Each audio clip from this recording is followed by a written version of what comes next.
Je suivrai mon Seigneur et mon Maître, sans jamais m'éloigner de ses pas, sans que rien ici-bas ne m'arrête, et sans rien que le chant de sa voix. Tous ensemble.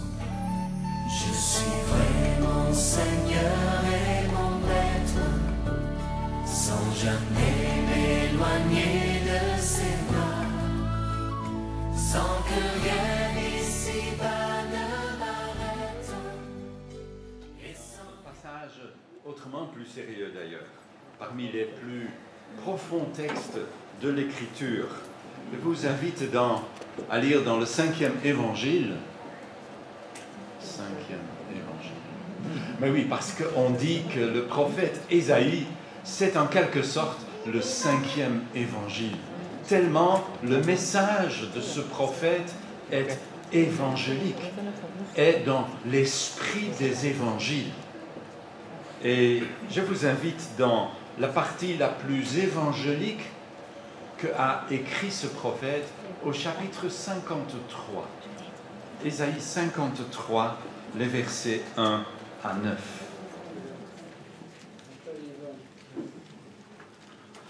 Où le prophète écrit ceci. Qui a cru à notre message? À qui a été révélée la puissance de l'Éternel? Car devant l'Éternel, il a grandi tout droit, comme une jeune pousse, comme une racine sortant d'un sol aride. Il n'avait ni prestance ni beauté pour retenir notre attention, ni rien dans son aspect qui pût nous attirer. Il était méprisé, abandonné des hommes, un homme de douleur, habitué à la souffrance. Oui, il était semblable à ceux devant lesquels on détourne les yeux. Il était méprisé et nous n'avons fait aucun cas de sa valeur. Pourtant, en vérité, c'est de nos maladies qu'il s'est chargé. Ce sont nos souffrances qu'il a prises sur lui. Alors que nous pensions que Dieu l'avait puni, frappé et humilié, c'est pour nos péchés qu'il a été percé. C'est pour nos fautes qu'il a été brisé. Le châtiment qui nous donne la paix est retombé sur lui. Et par ses blessures, nous sommes guéris. Nous étions tous errants, pareils à des brebis. Chacun de nous allait par son propre chemin. L'Éternel a fait retomber sur lui les fautes de nous tous. On l'a frappé et il s'est humilié. Il n'a pas dit un mot. Semblable à un agneau mené à l'abattoir, tout comme la brebis muette devant ceux qui la tondent, il n'a pas dit un mot. Il a été arraché à la vie par la contrainte, suite à un jugement. Et qui parmi les gens de sa génération s'est soucié de son sort lorsqu'on l'a retranché du pays des vivants? Il a été frappé à mort à cause des péchés que mon peuple a commis. On a mis son tombeau parmi les criminels et son sépulcre parmi les riches, alors qu'il n'avait pas commis d'acte de violence et que jamais ses lèvres n'avaient prononcé de mensonge. Jusque-là. Seigneur, que ta parole puisse parler à notre cœur. Seigneur, dans ce que ta parole nous livre de mystères plus profonds, que nous puissions nous laisser toucher le cœur. Et Seigneur, que cette parole soit vie et lumière. Seigneur, que pour cela tu nous éclaires par ton Esprit Saint. Au nom de Jésus. Amen. 12 portraits du Messie dans le prophète Ésaïe. La semaine passée, nous avons parcouru 7 de ces portrait. Cet portrait qui nous ont brossé du Messie une image du roi qui doit venir, le roi qui est envoyé pour régner. Ésaïe commence donc à nous révéler l'avenir lointain, bien au-delà de l'horizon. Quand il écrit cela, le trône de David est encore debout, mais entre-temps, même le trône de David n'existe plus. C'est bien au-delà de l'horizon. L'espoir qu'à la fin, tout sera bien. La certitude que finalement, la tête du serpent sera écrasée, comme le promet le plus ancien texte messianique de l'Écriture, adressé à Adam et Ève et dit au serpent dans le jardin d'Éden.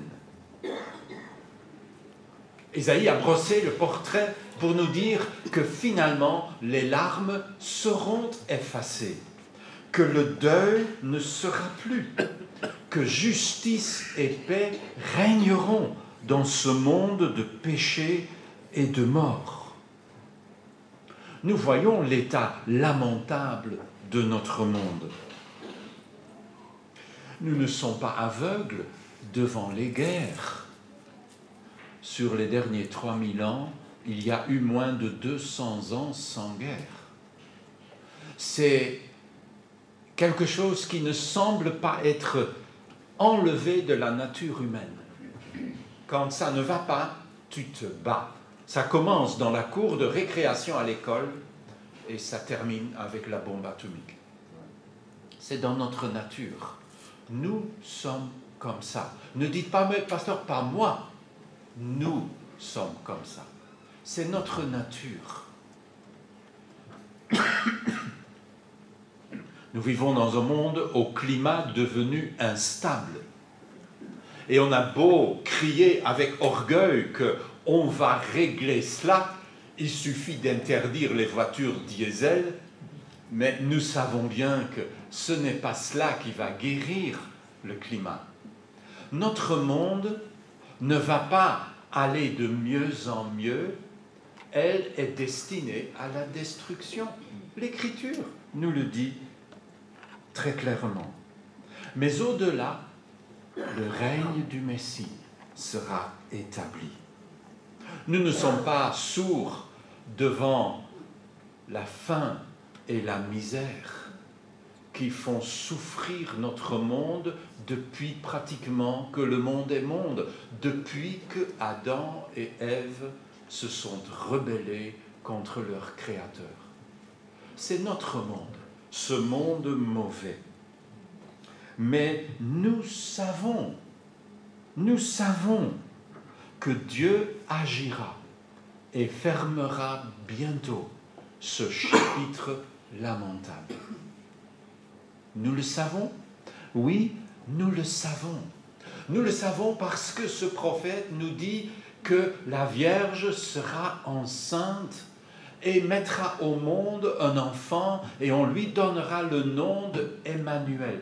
Nous savons parce que la Vierge est tombée enceinte et a accouché d'un enfant. Et son nom est Emmanuel, Dieu avec nous.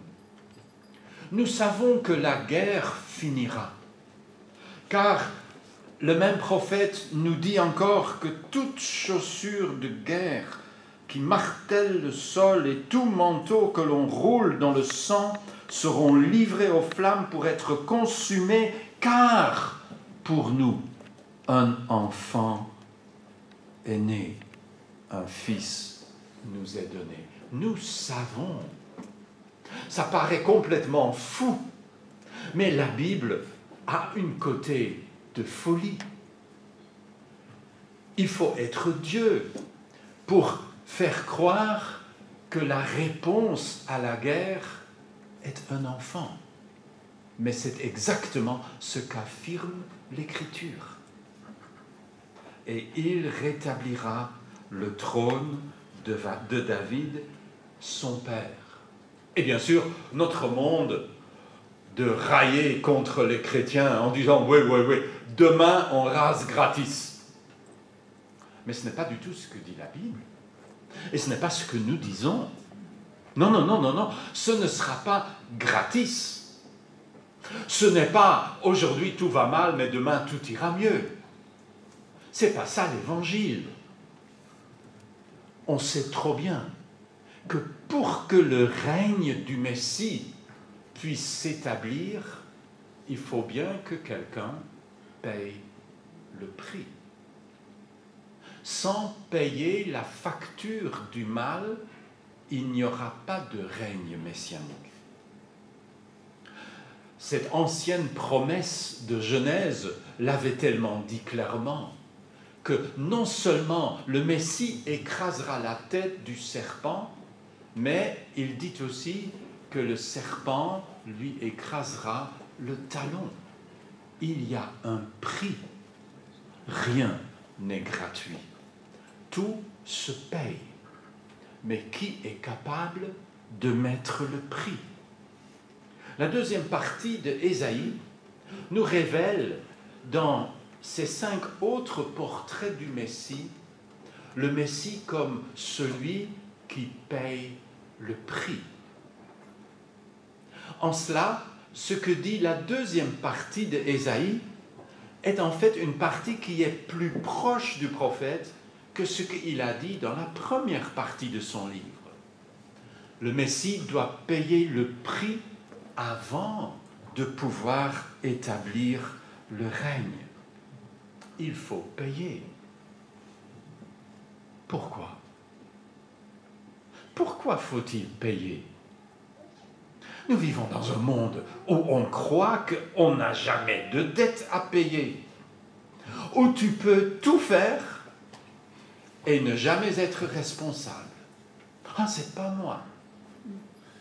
C'est tellement naturel, c'est inné.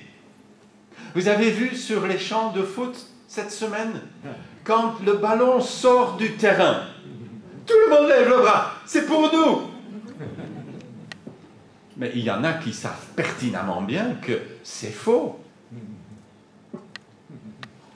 Pourquoi faut-il payer? Nous sommes dans le règne du gratuit. Si vous avez un ordi, vous avez vite découvert que tous les programmes que vous voulez, vous pouvez les avoir gratuitement. Soit parce qu'ils sont vraiment gratuits, ça veut dire que quelqu'un d'autre a payé. Soit parce qu'ils ne sont pas vraiment gratuits, mais vous vous êtes bien débrouillé. Il y a toujours moyen de s'en sortir. Nous vivons dans un monde où on jouit de la sexualité sans conséquence. C'est pour cela qu'on a inventé l'avortement. Alors, le bébé paye pour nos frasques, mais qui veut le savoir? Après tout, c'est légal. Si tes parents vieillissent de trop et que ça te pèse, tu les fais euthanasier. Tu as même la loi pour toi. Pourquoi te donner tant de peine? Et notre monde le permet, sans qu'il y ait de la culpabilité engendrée, du moins publiquement. Tu triches, mais n'as-tu pas de très bonnes excuses? De toute façon, tout le monde triche. Si tout le monde saute demain dans la Meuse, tu vas sauter dans la Meuse pour autant? Je te souhaite bonne chance alors.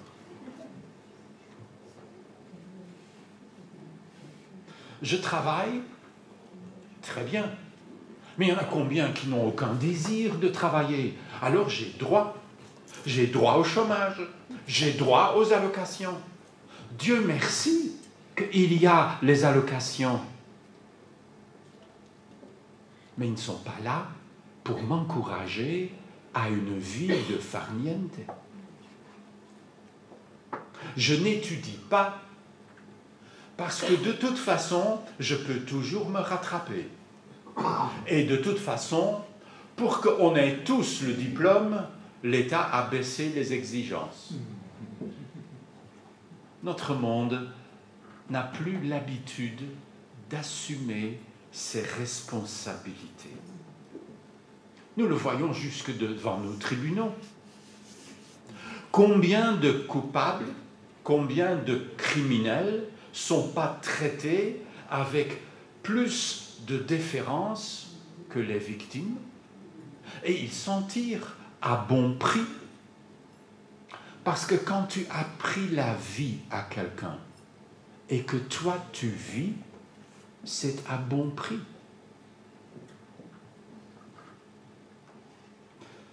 La Bible, bien sûr, coupe un peu à travers cet esprit de déresponsabilisation.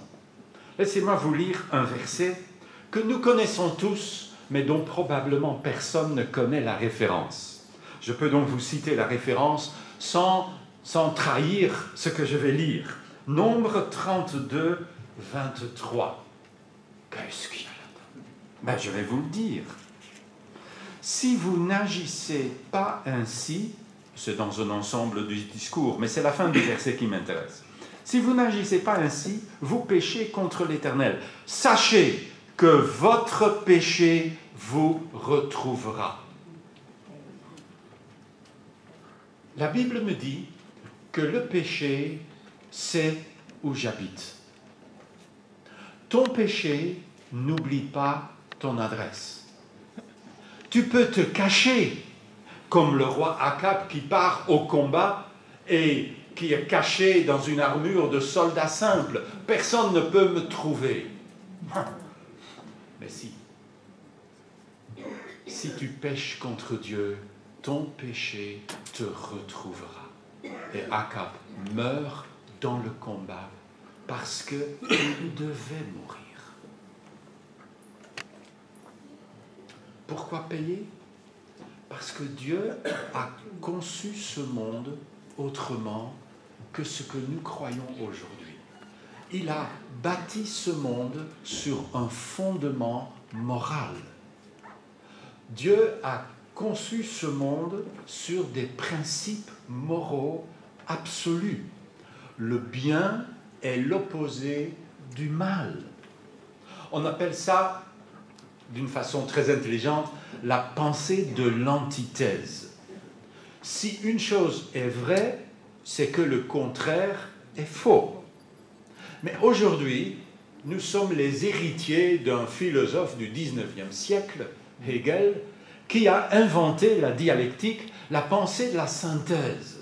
Il n'y a ni le bien qui est absolu, ni le mal, mais il faut trouver une synthèse et tu peux finalement faire ce que tu veux.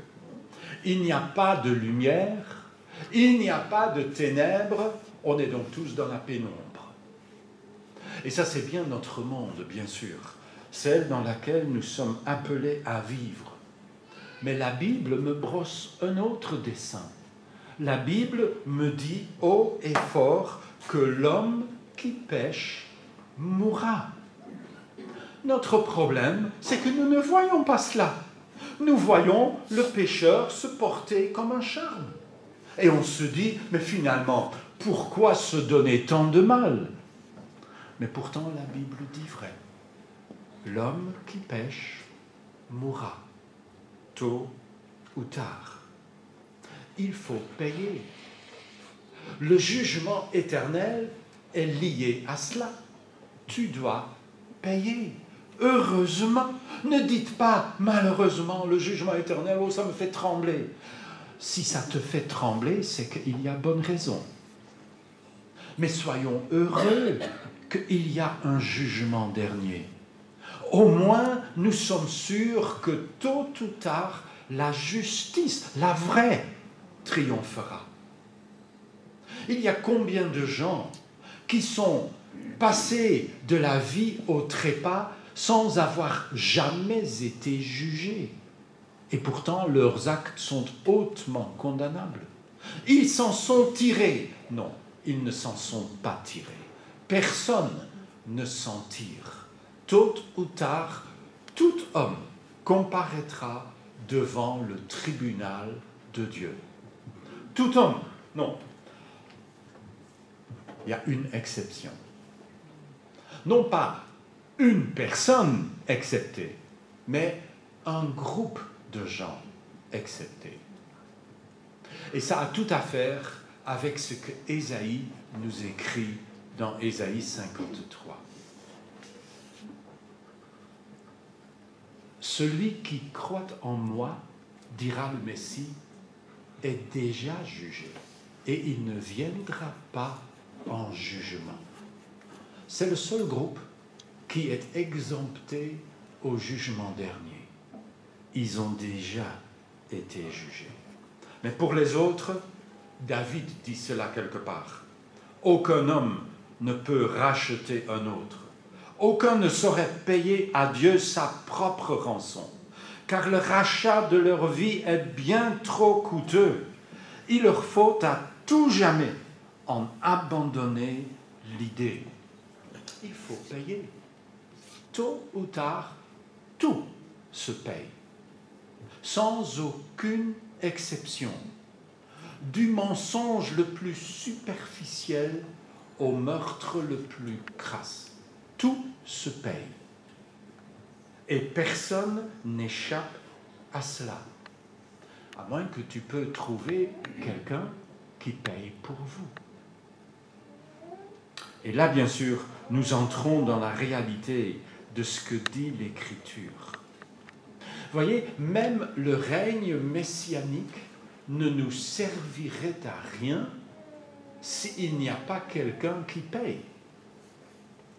Ce serait un règne vide de tout homme si personne ne paye. Personne n'y serait. Ni les pires, et c'est mérité, ni les meilleurs, et c'est aussi mérité. Si personne ne paye, personne n'entrera dans le règne qui vient. Alors, Ésaïe nous annonce le mystère, et il est grand, du roi qui devient sacrifice. Et nous sommes un peu habitués à cela en tant que chrétiens, parce que nous avons vécu à travers combien de fêtes de Noël et de fêtes de Pâques. Mais c'est quelque chose qui ne devrait jamais être totalement connu. Il faut qu'il y ait toujours quelque chose de l'émerveillement qui nous reste devant ces textes. Laissez-moi parcourir avec vous quelques portraits du Messie dans la deuxième partie de Ésaïe. Tout d'abord, en Ésaïe 42. Et ces 4 portraits que je vais brosser, que je vais laisser Ésaïe brosser plutôt, ce sont les portraits qui sont appelés les 4 chants du serviteur. Ce serviteur, bien sûr, c'est le Messie qu'il a annoncé dans la première partie de son livre. Voici mon serviteur que je soutiens, celui que j'ai choisi, qui fait toute ma joie. Je lui ai donné mon esprit, et il établira la justice pour les nations. Mais il ne criera pas, il n'élèvera pas la voix, il ne la fera pas entendre dans les rues, il ne brisera pas le roseau qui se ploie, et il n'éteindra pas la flamme qui faiblit. Mais il établira le droit selon la vérité. Il ne faiblira pas, il ne ployera pas, jusqu'à ce qu'il ait établi la justice sur terre, jusqu'à ce que les îles et les régions côtières mettent leur espoir en sa loi. Moi, l'Éternel, verset 6, moi, l'Éternel, moi, je t'ai appelé dans un juste dessein, et je te tiendrai par la main, je te protégerai, je t'établirai pour conclure une alliance avec le peuple et pour être la lumière des nations. Ce texte est rappelé dans l'Évangile quand à plusieurs reprises Dieu dit du haut du ciel à Jésus, « Celui-ci est mon Fils bien-aimé » à 3 reprises dans l'Évangile. Cela est une citation de Ésaïe 42. Dieu se cite lui-même en quelque sorte. Que fera-t-il, le Messie? Il établira une alliance avec son peuple et il sera la lumière des nations. Ésaïe est bien prudent est bien précis de le dire ainsi. Le Messie n'est pas là seulement pour agir en faveur d'Israël, mais il sera aussi la lumière des nations. Au texte suivant, cela devient encore plus clair, en Ésaïe 49.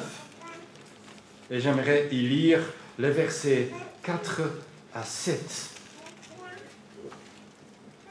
Cependant, moi j'ai dit, je me suis fatigué pour rien. C'est inutilement, c'est en pure perte que j'ai usé mes forces. C'est le serviteur et donc le Messie qui parle. Mais l'Éternel me fera droit. Il tient en réserve ma récompense. Et maintenant, voici ce que dit l'Éternel. Celui qui m'a formé dès le sein de ma mère, pour que je sois son serviteur, pour ramener Jacob à lui, et pour rassembler Israël auprès de lui. L'Éternel m'a fait cet honneur, et mon Dieu est ma force. Et il a dit aussi, tu ne seras pas seulement mon serviteur pour rétablir les tribus de Jacob et ramener ceux que j'ai préservés du peuple d'Israël, car je t'établirai pour être la lumière des nations, afin que mon salut parvienne aux extrémités de la terre. Voici ce que dit l'Éternel, qui délivre Israël, qui en est le Dieu saint, à l'homme méprisé et détesté du peuple, celui dont les despotes ont fait leurs serviteurs. Les rois t'apercevront et ils se lèveront. Les princes te verront et ils se prosterneront afin d'honorer l'Éternel qui est fidèle. Oui, le Saint d'Israël qui t'a choisi. Non, le serviteur n'est pas Israël, parce que, nous dit le texte, il est là pour rassembler Israël. Donc ça ne peut pas être Israël. Il s'agit du Messie qui doit venir, qui est la lumière des nations, et, nous dit l'Écriture, dans ce texte qui commence à nous faire dévoiler la réalité, qui est pourtant un homme méprisé. Un homme détesté du peuple. Comment est-ce possible? Comment Israël peut-il détester le Messie? Jamais de la vie. Et nous lisons l'Évangile et nous disons ce qui était improbable au plus haut degré est pourtant arrivé. Ça s'est accompli à la lettre. Alors on tourne une page et on arrive au chapitre 50, au 3e chant du serviteur, où nous lisons, et je vais lire dans les versets 5 à 7. Le Seigneur, l'Éternel, a ouvert mon oreille, et moi de mon côté, je n'ai pas résisté, je n'ai pas reculé. J'ai présenté mon dos à ceux qui me frappaient, et j'ai tendu mes joues à ceux qui m'arrachaient la barbe. Je n'ai pas caché mon visage à ceux qui m'insultaient et qui crachaient sur moi. Le Seigneur l'Éternel viendra à mon secours. Voilà pourquoi je ne suis pas confus. C'est pourquoi j'ai rendu ma face dure comme un caillou, car je le sais, je ne serai pas dans la honte. Un homme méprisé, un homme insulté, un homme qui tourne son dos à ceux qui le frappent. Comment Israël aurait-il pu comprendre? Comment aurait-il pu comprendre que le glorieux Messie du début d'Ésaïe serait l'homme méprisé par le peuple dont le même prophète parle? On n'a pas compris. Qui peut comprendre? Même quand l'eunuque éthiopien est sur le chemin pour revenir chez lui, il est en train d'écrire, de lire le prophète Ésaïe. Il tombe sur ce texte et il dit, mais qui peut comprendre? C'est qui? Est-ce que Ésaïe parle de lui-même? Et Dieu a appelé le diacre Philippe à côté du char de l'eunuque pour qu'il lui explique la parole de Dieu. Qui parmi vous, verset 10 d'Ésaïe 50, qui parmi vous révère l'Éternel, qu'il écoute son serviteur? Si quelqu'un parmi vous marche dans les ténèbres sans avoir la lumière, qu'il place sa confiance en l'Éternel et qu'il s'appuie sur son Dieu. Mais combien peu ont écouté cette parole? Quand Dieu enfin a envoyé son Fils, combien peu ont mis leur confiance dans le Messie? Ce Messie-là, nous voulons le Messie de Ésaïe 9. Le Messie de Ésaïe 50 et 53 ne nous intéresse pas. Et on l'a détesté au point de le clouer sur la croix. Ce qui nous amène bien sûr au texte que nous avons lu ensemble en Ésaïe 53, où le mystère est enfin révélé dans toute sa clarté, dans un texte qui dépasse l'entendement. Comment est-ce possible de décrire à ce point ce qui va arriver 700 ans plus tard? Cet enfant qui va rétablir le trône de son père David est le sacrifice. Et son peuple n'a rien compris. À tel point qu'il va devenir le sacrificateur. Et il va tuer l'agneau de Dieu venu pour enlever son péché. Ce sont nos souffrances qu'il a portées. C'est pour nos péchés qu'il est tué. Et quel homme pourra dire « Oh oui, mais ça s'adresse seulement à Israël. Nous, on n'est pas coupables. » On ne peut pas lire la Bible comme cela. Parce qu'on ne peut pas lire notre cœur comme cela. Nos péchés, nos souffrances. Il est venu pour régner, c'est vrai. Mais avant de régner, il vient pour aspirer le mal du monde entier. Difficile de s'imaginer. Le mal du monde entier, de Adam l'ancêtre jusqu'au dernier de l'Apocalypse. Que Jésus est mort pour mes péchés passés, j'ai pas difficile de le comprendre. Mais que Jésus est mort aussi pour mes péchés de demain, c'est plus difficile à saisir. Mais c'est tout aussi vrai. Il a effacé sur la croix l'acte qui témoignait contre moi. Et je puis me lever libre parce qu'il paye à ma place. Il est venu payer. Il n'y aurait pas de règne sans cela. Il fallait que quelqu'un paye la facture, ma facture, ta facture. Tu ne peux pas la payer toi-même. Même l'enfer ne serait pas assez pour expier ton péché. Il faut que quelqu'un meure. Christ meurt à ta place. Il prend sur lui mon péché. Sans s'en rendre compte, le peuple d'Israël va accomplir ce qui est écrit dans la prophétie. Et il rejette le Messie. Que son sang retombe sur nous et sur nos enfants. Mais lui, à mort, qu'on le crucifie. Et on le crucifie. Est-ce que donc le peuple juif est à tout jamais écarté du plan de Dieu? Est-ce qu'il s'est péché hors du royaume?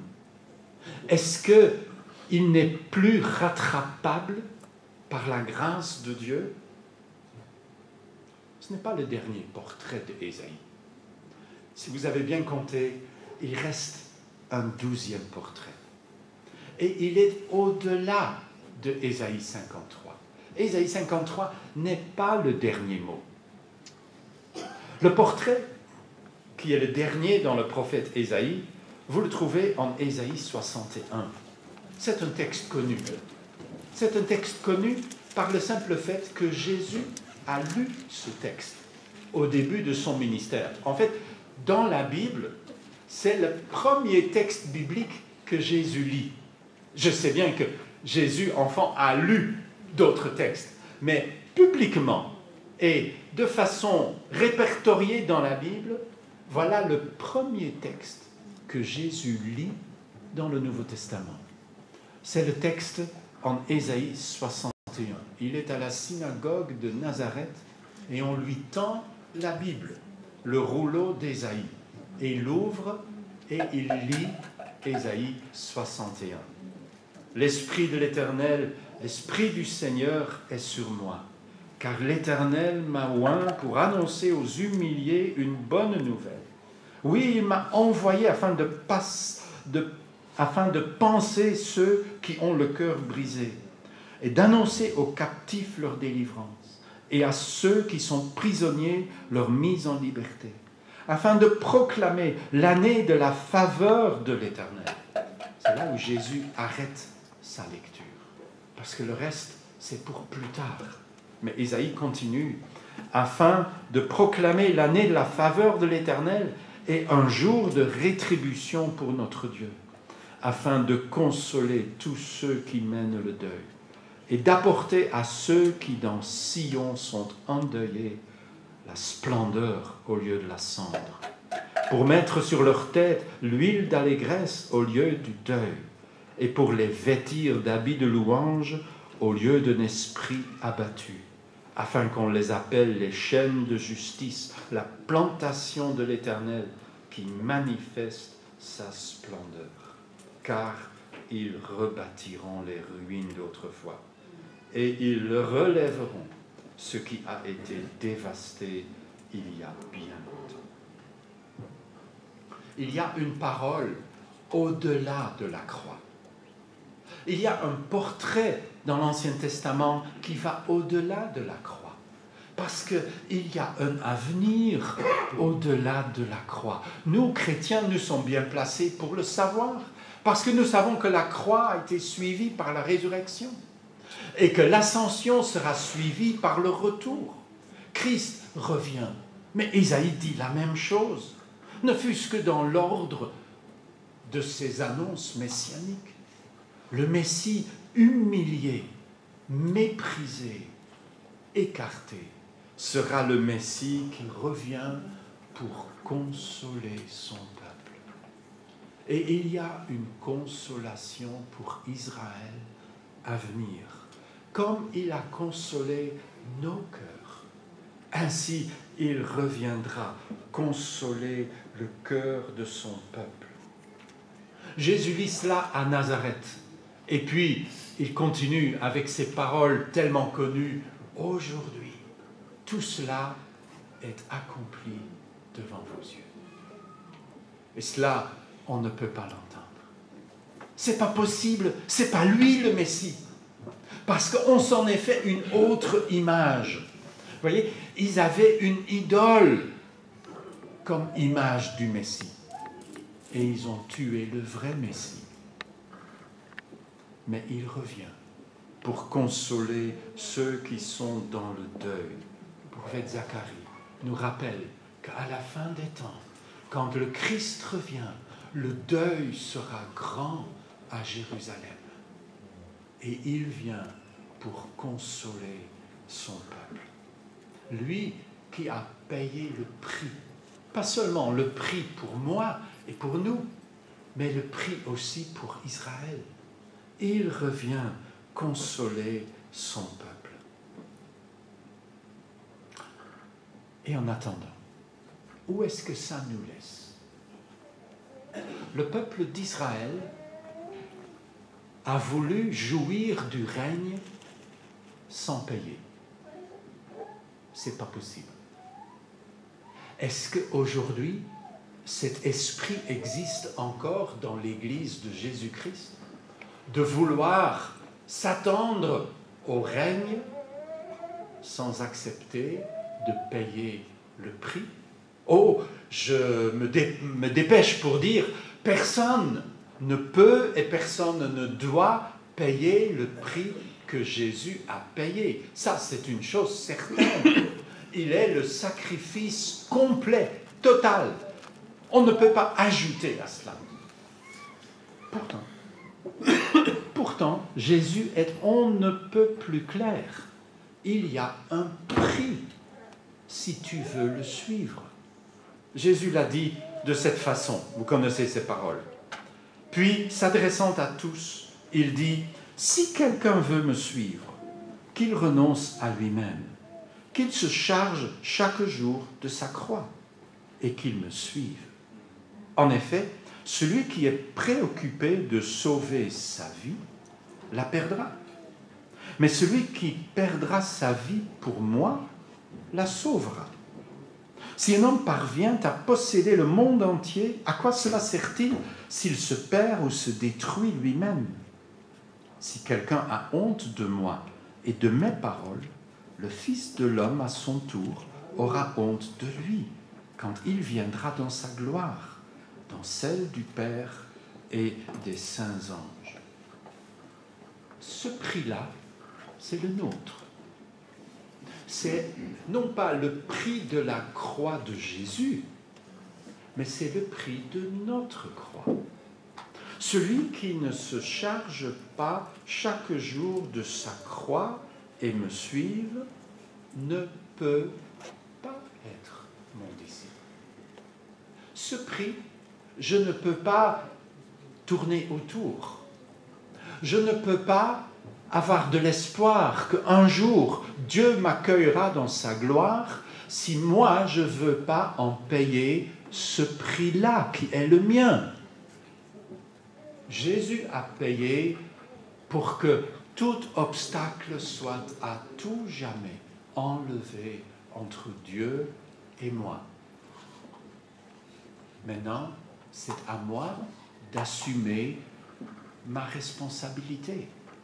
Je ne peux pas suivre Jésus si je ne suis pas prêt à me charger de ma croix. Si je veux à tout prix sauver ma vie, si je veux à tout prix travailler de tout mon possible pour bâtir mon avenir et ma vie ici-bas, un jour tout cela m'échappera et je perdrai tout. Mais celui qui est prêt à tout perdre à cause de moi retrouvera ce qu'il a perdu. Il n'y a pas de salut à bon marché. Il n'y a pas de pardon sans repentance.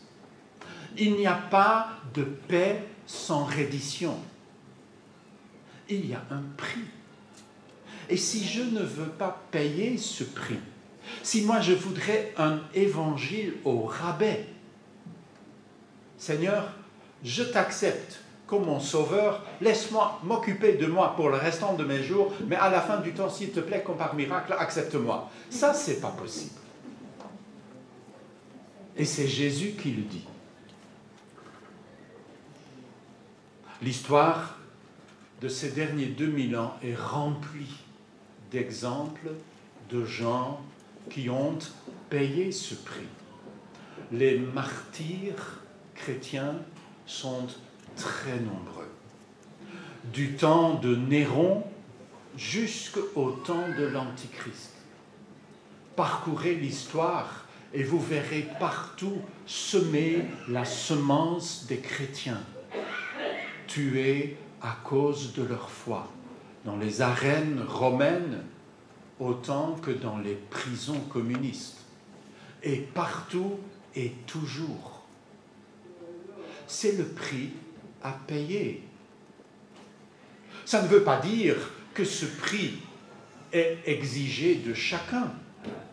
Après tout, des 12 disciples de Jésus, des 12 apôtres, un seul est mort de vieillesse, l'apôtre Jean. Mais même lui a dû payer le prix. Tous les autres sont morts de mort violente parce qu'ils étaient devenus disciples de Jésus. Vous voyez, il n'y a pas de disciples au rabais. On doit payer, être prêt à payer le prix. Est-ce que nous sommes entrés dans cette vie-là? Est-ce que nous sommes devenus disciples de ce Messie-là? Ou est-ce que, à Dieu ne plaise, nous serions en train de suivre un faux évangile et un faux Messie et une fausse idée et un faux rêve d'avenir? Un jour, ce sera révélé. Un jour, je découvrirai à mes dépens que ce n'était qu'un rêve. Mais si ma foi a été réellement basée en Jésus-Christ, si il est devenu le maître de ma vie, si je suis prêt à le suivre coûte que coûte, et où qu'il me mène, qu'il me mène aujourd'hui dans l'abondance ou demain dans la pauvreté, aujourd'hui dans la liberté ou demain dans une cellule sale, je le suivrai jusqu'au bout. En mon cœur, j'ai choisi de suivre Jésus-Christ. Si mes amis s'en vont, qu'importe. Moi, j'irai. Au monde, je dis non. Serein, je prends ma croix. Oui, pour toujours. Oui, pour toujours. Prions.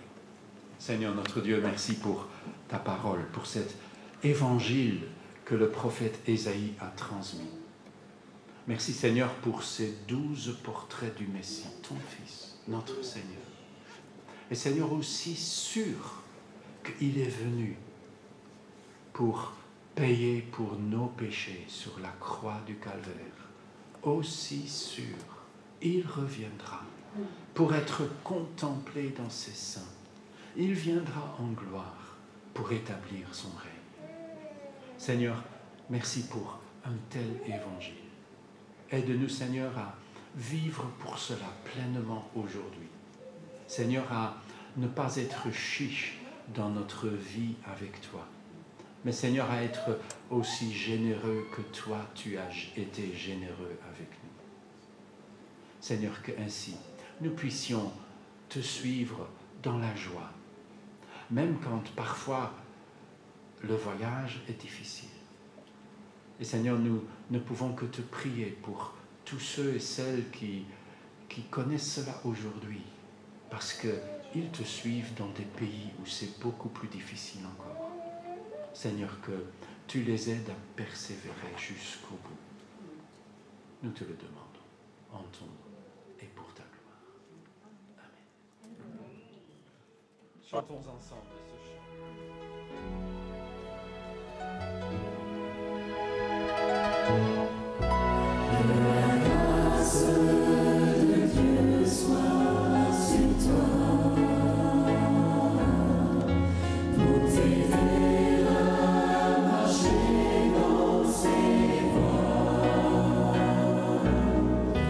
Reçois tout son